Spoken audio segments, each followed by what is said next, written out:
Well, this is Thought for the Day on Wednesday, the 24th of November. And I just want to say thank you so much for all your help and prayers and gifts over the last 3 weeks. Lynn and I are slowly getting there. We're very tired at the moment, but we are getting there. And, we really are feeling the love. So thank you so much for all of that. So this is our thought for Advent, something to get us thinking about this season. And then the next one will be a Christmas special on the 22nd of December. Fleming Rutledge is a great preacher and writer, and she commented in a fabulous book of Advent sermons. She said this: Advent begins in the dark. The great theologian Karl Barth, 20th century theologian, said, the church is always in Advent. So, what is Advent all about? Well, Advent begins on the 28th of November, Sunday, and ends on Christmas Eve. Advent is from the Latin Adventus, translated into Greek in the New Testament as parousia, and means arrival. And two arrivals are in mind.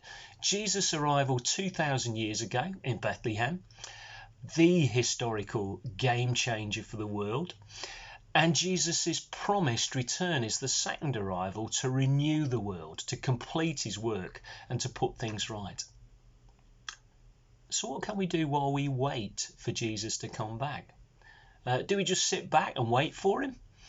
No, we have the privilege as apprentices and followers of Jesus to collaborate and join in with his coming rule and reign. And it starts with watching, in other words, carefully looking and waiting, both of which are key Advent themes.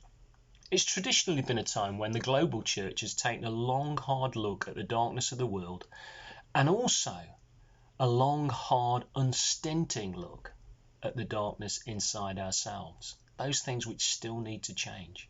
Those things that God is still working on in our own lives. Yep, I said Advent was different for Christmas. Anyway, two stories in the news have highlighted this for me in the last few weeks. Looking at the darkness without, if you like, outside of us, and looking at the darkness within.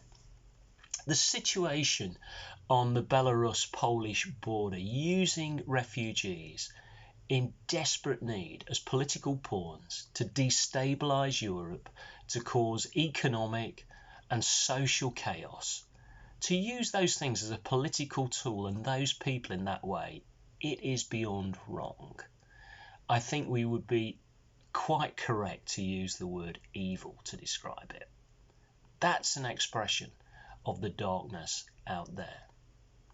But a story closer to home. Honestly, it was hard not to feel at a heart level deeply, deeply sad to hear Azim Rafiq's whistleblowing testimony about his personal experiences of racism in cricket, his shattered opinions of some of his cricket heroes. Very few of his colleagues came out looking okay. Racism seems to be a structural sin with disturbing results at the heart of English cricket.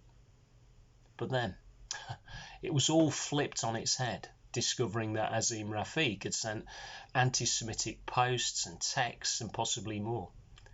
There is darkness around us, but Advent reminds us that there is darkness within as well.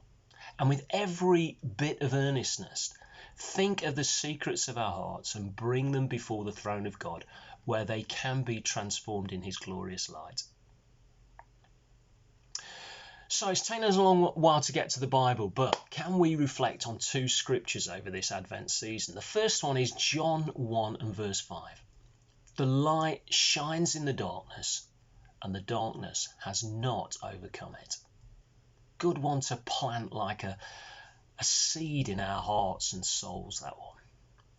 And then Romans 13 and verse 12. The night is far gone, the day is at hand. So then let us cast off the works of darkness and put on the armour of light. These two verses are good and strong reasons for hope in the midst of dark times. That sure and certain hope the Bible reminds us to nurture in our hearts and souls. So after acknowledging the darkness at work in our world and the darkness that influences us, again, the global church has traditionally used Advent as a time to ask two questions. Firstly, what needs putting right in our world, and how can I work with God to bring change?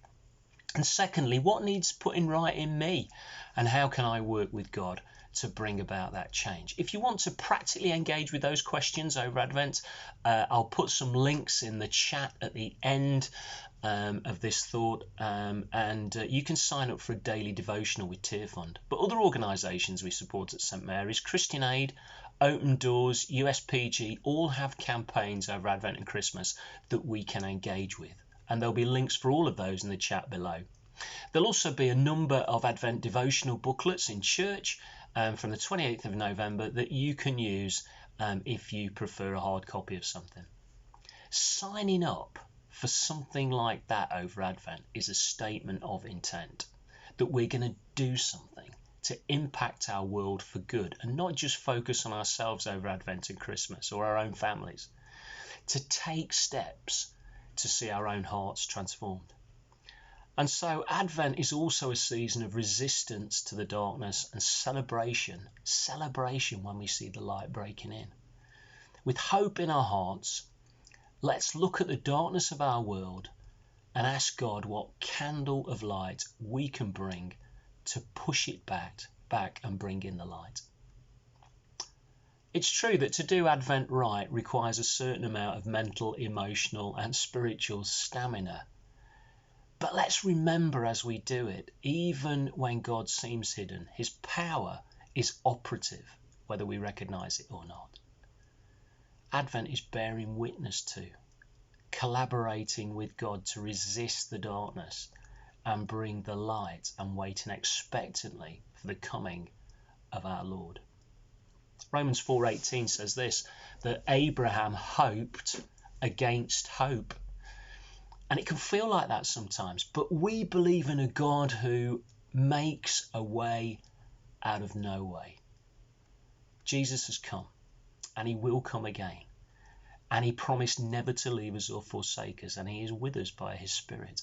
And I hope that you, like me, want to be collaborating with him, ready and eagerly waiting when he returns.